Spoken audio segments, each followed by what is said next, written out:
Oke, kembali lagi dengan saya Geral.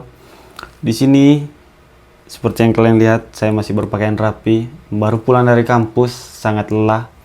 Dan di tengah kelelahan ini, saya terpikirkan untuk membahas buku Rich Dad Poor Dad untuk kita bahas pastinya.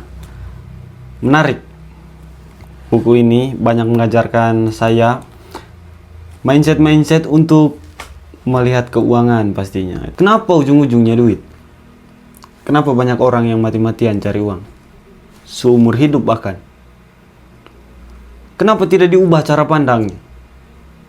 Diubah cara pikirnya kalau uang yang bisa kerja buat kita. Disclaimer teman-teman, video ini bukan untuk cara instan untuk menjadi kaya.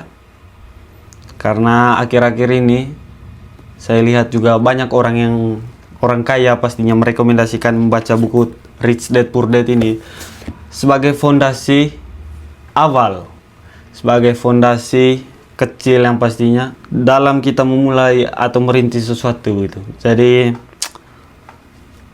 saya yakin juga kalau kaya itu soal cara pandang, dan ya memang benar cara pandang yang diajarkan buku ini memang bagus gitu.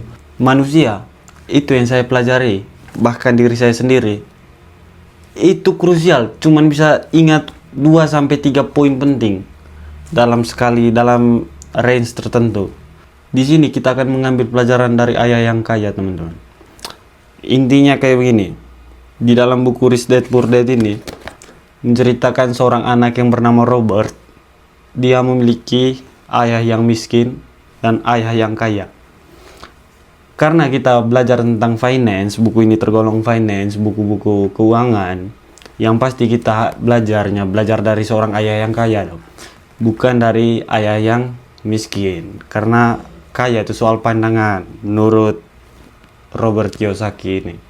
Jadi pastinya kita belajar dari ayah yang kaya dong.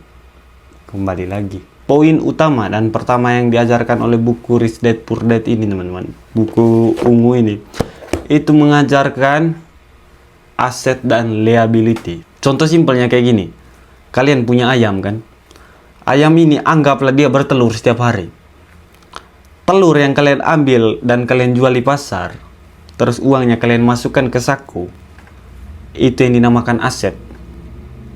Tapi bayang di sisi lain, kalian punya ayam yang sama nih, tapi telur-telurnya bukan kalian jual atau kalian putarkan menjadi suatu barang yang baru, suatu energi yang baru, tapi kalian makan telurnya. Itu yang namanya liability. Menurut ayah yang kaya, Rich Dad ini, orang miskin itu membeli kebutuhan, orang biasa itu membeli gaya hidup bahkan. Sedangkan orang kaya membeli sesuatu yang menghasilkan uang itu sendiri. Nah, coba kalian bayangkan. Pikiran pandangannya orang kaya itu, coba kalian bayangkan. Banyak ya orang yang dalam tanda kutip susah kaya, itu bukan karena uang itu sendiri, melainkan cara pandang teman-teman, melainkan pola pikir. Maksudnya gimana nih conquer sesuatu ini buat menghasilkan sesuatu lagi di depannya. Yang kedua, gengsi. Nah, itu yang lebih berbahaya tuh. Ada uang sedikit, beli ini. Ada uang sedikit, beli itu. Intinya saya keren, itu titik terakhir hidupnya saya. Dengan pembelaan yang paling benar buat telinga orang-orang, dalam tanda kutip self reward. Padahal ya kalau self rewardnya 10x juga, dengan harga barang 300.000 gitu, boncos juga ya kan. Dalam setahun aja, coba kalian kali itu, udah berapa banyak energi yang terbuang demi self reward ini. Beda dengan pandangan ayah yang kaya tadi, Rich tadi. Dia membeli uang untuk menghasilkan uang. Menurut saya itu sih yang paling inti dari buku setebal ini ya teman-teman, Rich Dad Poor Dad ini. Jadi cara pandang untuk mengelola uang, manajemen uang itu sendiri sih lebih tepatnya.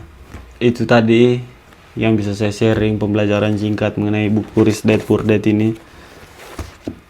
Kalau menurut kalian kurang lengkap, mungkin beda cara kita mengelola informasi teman-teman.